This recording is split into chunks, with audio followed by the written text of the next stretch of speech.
കഴിക്കാൻ എന്താ ഉള്ളത്? കഴിക്കാൻ എന്താ വേണ്ടേ? എന്താ ഉള്ളത്? എന്താ എനക്ക് വേണ്ടേ? ഇത് തരുമെന്ന് പറയാം. എന്തെങ്കിലും തരുമോ? ചോദിച്ചാലും തരും. ചോദിച്ചാലും എന്ന് ചോദിക്കും. എന്നാ പിന്നെ സതുദ്ദേശത്തോടെ ചോദിക്കുന്നെങ്കിൽ ഞാനങ്ങ് തരും. എന്റെ ഉദ്ദേശം വേറെ ആണെങ്കിൽ ചിലപ്പോ ഇത് കൊണ്ടും തരും. ഒരു 2 ലക്ഷം പുട്ടെടുത്തേ. പുട്ട് 2 ലക്ഷം പുട്ട്. പാഴ്സലാണോടാ? ഇല്ല, എന്റെ ഓട്ടോ ഇറക്കത്തിന് ഇടക്കം അടവയ്ക്കാൻ വേണ്ടി. എന്താ ഇതാകുമ്പോ കല്ലച്ചവിടെ കിടന്നുള്ളൂല്ലോ. എന്റെ പുട്ട് കൊള്ളത്തിലെന്നല്ലേ നീ ഇപ്പൊ പറഞ്ഞേ? ഇനി മേലെ നീ ആരോട് പറയുന്നത് സർലയുടെ പുട്ട് കല്ലിച്ച പുട്ടാന്ന്. നല്ല പുട്ട് തന്നെ. എന്നാ പിന്നെ സർലേ ഒരു ചായ ഇട്. ചായയോ? പതച്ച ചായ വേണോ പതക്കാത്ത ചായ വേണോ? പതക്കാത്ത മതി. ശരി, പതക്കാത്ത. എന്താ പേരിനെ കൊല്ലണം? ഓ എന്നതാടാ? മുതലാളി പറഞ്ഞേച്ചി പെട്ടെന്നൊരു ബർത്ത്ഡേ ഓർഡർ ഉണ്ട്. അപ്പൊ ഒരു 10 കോഴി കൂടുതൽ വേണമെന്ന്. 10 കോഴിയോ? അയ്യോ, ആദ്യത്തെ കച്ചവടാണ് കേട്ടാ. പിന്നെ നാടൻ കോഴി തന്നെ വേണേ. നാടൻ കോഴി എവിടെ ഉള്ളു? അല്ലാണ്ട് മരുന്ന് കുത്തി വെച്ചിരിക്കണ കോഴിയൊന്നും ഇവിടെ ഇല്ല. ഓ പിന്നെ ഞാൻ ഒരു സത്യം പറയട്ടാ. സത്യം പറഞ്ഞ ചേച്ചിയെ കാണാൻ എന്നാ സുന്ദരിയാന്നറിയാവൂ. ചേച്ചി കോഴിയുടെ ബിസിനസ് ചെയ്യേണ്ട ആളല്ല.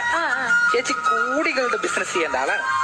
നീ ഏത് റൂട്ടിൽ വണ്ടി ഓടിക്കുന്നു? അങ്ങനെയൊന്നുമില്ല, എല്ലാ റൂട്ടിൽ കൂടെ വണ്ടി ഓടിക്കും. എന്നാ പിന്നെ ആ റൂട്ടിൽ കൂടെ അങ്ങ് ഓടിച്ചേ.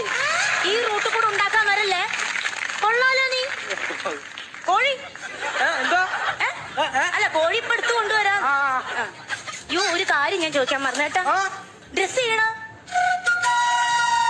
അതൊക്കെ ചേച്ചിയുടെ ഇഷ്ടം പോലെ ചെയ്യാം. മോളെ, ഹലോ. മോളെ, നീ വിളിച്ചപ്പോഴേ ഞാൻ വർക്കിലായിരുന്നടി. അവിടെ അറബി അടുത്ത് നിൽപ്പുണ്ട്. ഇടയ്ക്ക് ചെറിയ ഗ്യാപ്പ് കിട്ടിയപ്പോ വിളിച്ച. എന്തുവായിരുന്നു മോളെ? Hello hello. കട്ടാക്കി പോയോ ഇവിടെ? നീ ചുമക്കുന്ന കേൾപ്പിക്കാനാണോ എന്നെ ഈ സമയമില്ലാത്ത സമയം? അറബി അടുത്ത് നിൽക്കുന്ന എന്തോ കാര്യമെന്ന് പറയുന്നത്. സ്വപ്നെ, എടി പറയടി. ഞാൻ ഈ സമയമില്ലാത്ത സമയത്ത് എന്റെ ദൈവം ഇത് എന്തൊരു കഷ്ടമാണ്. 3-4 ദിവസം കൊണ്ട് തുടങ്ങിയിട്ടുള്ളത്. ഞാൻ ഈ പോർച്ചുഗൽ ഇവിടെ പണ്ടേ നേരത്തെ താരിച്ചാവും. ഞാൻ കഴിഞ്ഞോ? നിങ്ങളുടെ ആട്ടം കഴിഞ്ഞോ? കഴിഞ്ഞോ? നിങ്ങളും നിങ്ങളുടെ അച്ഛനും കൂടി ഈ വീട്ടിൽ അങ്ങ് പുറത്തോ. ഞാൻ എന്തിനാണ് ഇവിടെ ജീവിക്കുന്നത്? എന്നെ കല്യാണം കഴിച്ചോട്ട് വന്നിട്ട് 7-8 മാസമായി. ഇതുവരെ നിങ്ങൾ ഗൾഫിൽ കിടന്ന് കഷ്ടപ്പെട്ട് അയക്കുന്ന പൈസ എന്റെ അക്കൗണ്ടിൽ വന്നിട്ടുണ്ടോ? ഇല്ല.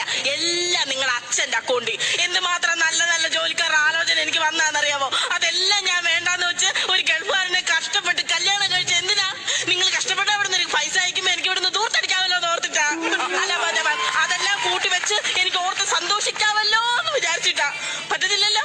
ഇപ്പോഴെന്താ കുഴപ്പമെന്ന് പറയാന്ന്? ഇതിന് രണ്ടിനൊരു തീരുമാനം എടുത്തില്ല എന്നുണ്ടെങ്കിൽ ഞാൻ അച്ഛനോട് വിളിച്ചു പറഞ്ഞിട്ടുണ്ട്. ഞാൻ എന്റെ വീട്ടിൽ പോകും.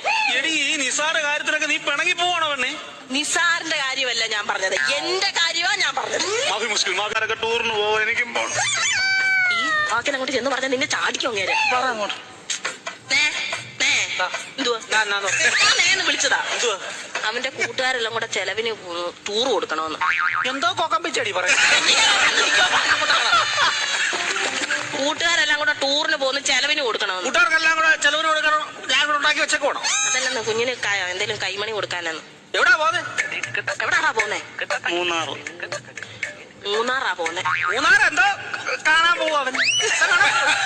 ഇരിക്കാൻ പറ അവനോട്. മൂന്നാർ എന്തോ കാണാൻ പോവാടാ നീ. എന്നും ഞാൻ ഈ വീട്ടിൽ നിന്ന് 2 മരമോത്ത് കാണൂല്ലേ? നാട്ടിൽ പോയി അവിടെ പോയി എല്ലാ ആൾക്കാരെയൊക്കെ കാണട്ടെ. ഇന്നും ഇവൻ ഈ വീട്ടിൽ നിന്ന് ഈ തിരുമോന്ത കാണുന്നില്ലയോ? നാട്ടിലെങ്ങനെ പോയി നല്ലൊരു മോന്ത കാണും. അവൻ 2 മോന്തയുടെ കാര്യമെന്നല്ലേ പറഞ്ഞു? ഒരെണ്ണം ഞാനിപ്പോ കട്ട് ചെയ്തു. നീ മിടിക്കുക. ഇടയ്ക്ക് എന്നിട്ടേ അവൻ പറയുന്നത് എന്നോട്, ഞാൻ പറയുന്നത് അവനോടും പറഞ്ഞാൽ മതിയല്ലോ. തീർന്നില്ലല്ലോ, പഠിക്കണ്ടല്ലോ, മിടിക്കുക. പൈസ വല്ലതും കൊടുക്കുന്നത്. എത്ര രൂപ വേണം ചൈന്?